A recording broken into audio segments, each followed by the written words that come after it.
It's the boy Lamarcus J, man. I'm tuning in with Legends on the Rise, man. Let's go. So Lamarcus J, Mr. RBG, TIG, Lamarcus J. Tell me what you got going on with RBG these days. We doing the artist development. We signing talent from Birmingham. You know what I'm saying? We got the models, we got makeup artists, we got fashion designers. Really just trying to build an empire up. Like we done made the foundation. So it's like now it's time to like build the foundation. The foundation already been made. Now it's just time to like add to the foundation and just, you know what I'm saying, do a little more. So how did you get started in the music? What made you start into the engineering and production world? How did you get involved with it?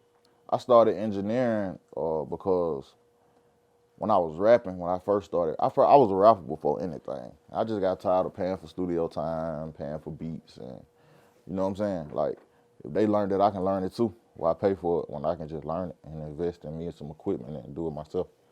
And that's really kind of how it really started. And how did you get off into the world of production?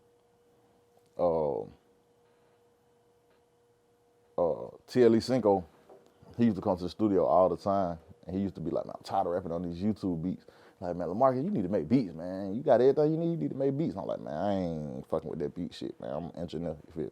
And one day I just took the time out to make a beat, and it was actually the All the Money beat. That was my first beat. So, like, I took the time out, and it just went from there. Like, I seen, like, I can really do that shit. Like, I really started the sound. Why not keep it going? And then I got a crazy check off that one project. So it was like, yeah, this is what I want to do. If I can make money this quick, this easy, off some shit that took me 5 minutes to do, yeah, let's do it.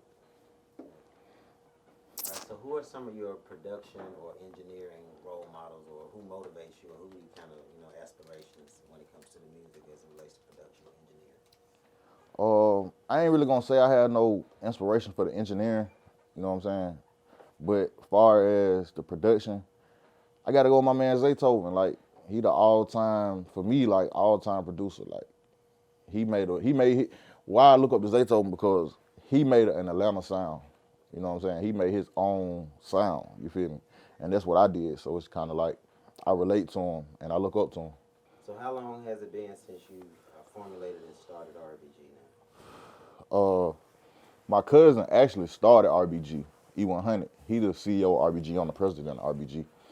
I joined RBG in like 2013, so we've been at it since like 2013. Still going. Okay. Who are some of the artists that you're working with that's a part of RBG, the label? I'm working with Hefe Quay. He an artist that's been with RBG like 4 years.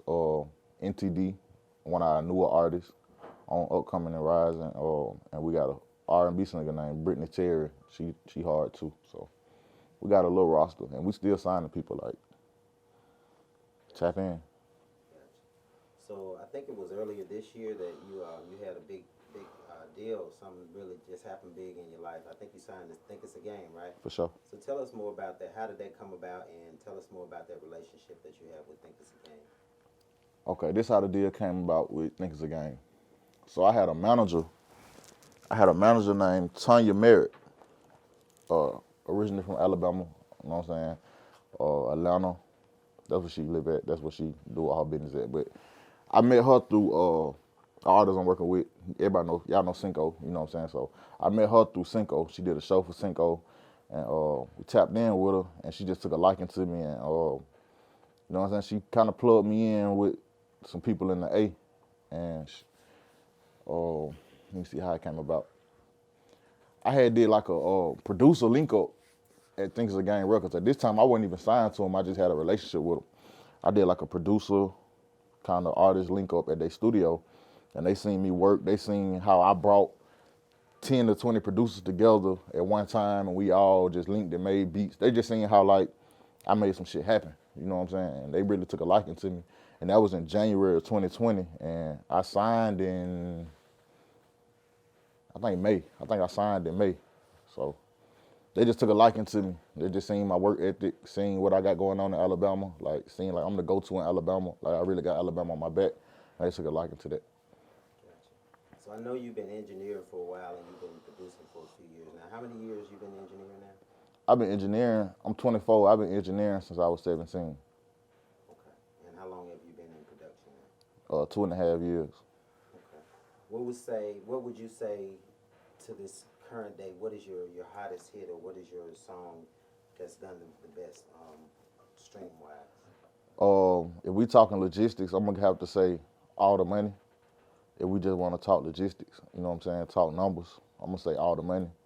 But the hottest record that I got out right now that I produce is Big Evo Scoot Up. Okay. Tell me about some of the artists that you're working with currently, or some of the big features or placements that you might have coming up, or you have coming up in the future. I got a lot of placements on working on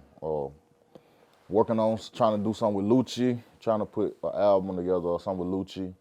I'm doing some work with Cardi B, working on a record with Summer Walker and Youngboy, produced by me. And that's about all I can tell y'all for real. Like the rest on y'all just gonna have to just tap in and just see. So, a lot of people might not know, but there were some incidents that happened to you. I think it was 2018, 2017, 2018. There was a couple of incidents that happened, and many people might not even know about the incidents that I'm talking about. Within a month's time, within a month, there was 2 incidents that happened. For sure. Speak on that a little bit and let the people kind of know what kind of happened with that. I ain't gonna say too much, but you feel me? But nigga was just on some hating shit, like just seeing me like pop my shit, like on a whole different level. And nigga was just on some hating shit, you feel me? Like I ain't had no smoke with these niggas. I ain't had no beef with these niggas.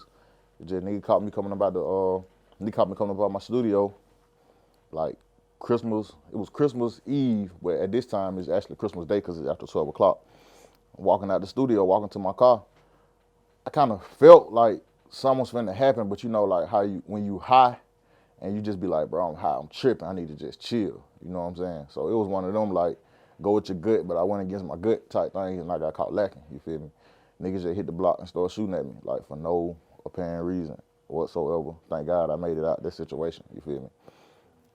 Drove myself to the hospital and went from there, you know what I'm saying? And then basically the same exact thing happened maybe like 3 weeks or maybe to a month after that situation. Like after I healed up from that first situation, like the same shit happened again, you feel me? And the same niggas, you feel me? So that's all I'm gonna say on that. And the streets know what's up. I know that was a pretty dangerous situation, and we see that a lot with all this rap beef. So what do you think about the rap scene and the transition that the rap culture has made in Birmingham? Because you've been in it a few years now, and you've seen the transition that is made, and you have been a great part of that. So tell me more what you think about that. I'm proud of Alabama. Like I ain't even just gonna say Birmingham. I'm proud of Alabama because we got a sound now that we never had. Like Alabama always had good artists, dope producers, dope engineers, but we never had a sound. And we really got a sound now. And I played a big part in it. You know what I'm saying? Like you can like it, dislike it, but you gotta respect it. I played a big sound in Alabama sound. Like we really got a sound now. From the beats to the artists to the engineers, like we done made our footprint on this shit, like for real. Now, as well as being a producer, you are also an artist yourself, right? Yeah. All right, so is there any personal music or projects that Lamarcus J is working on that might be coming up, what we might be expecting in the future? I'm working on a mixtape on the low. You feel me? I'm working on a mixtape called Perfect Time that I'm dropping on my birthday, February 13th. Just to show y'all like, yeah, I'm that for real. So I know you produce, you engineer, you're an artist. So I know that people might want to know how they can reach you. Tell us about how they can reach you for maybe studio time, for recording, for production. Tell me how they can reach you. If y'all need studio time, production, artist development, whatever y'all need, tap in with me on Instagram or at Lamarcus J _PROD production. And you can click the book tab on my bio, and I mean, you can go from there. Like you can get beats, you can get studio time, artist development, consultation, like it's on you. Like, and that's on, you said that was on your Instagram? Instagram, yeah. Okay, what about maybe your YouTube and your Facebook? Can they find you also on those? You can follow me on Facebook at Lamarcus Johnson on Facebook, and YouTube you can follow me Life with Lamarcus J. New content coming soon. Okay. And you said that you do have beats available on that they can find that on your channel as well, or Y'all can find my beats on arabic.com. Just type in Lamarcus J. okay. All right. Well, appreciate you stopping by. Is there anything else you'd like your fans to know, Mr. Lamarcus J? Got some big shit coming. Just stay tuned. Plaques on the way. Billboard on the way. Gotcha. Lamarcus J on all the beats now, man. All right. Appreciate you stopping by today, Mr. Lamarcus. For sure.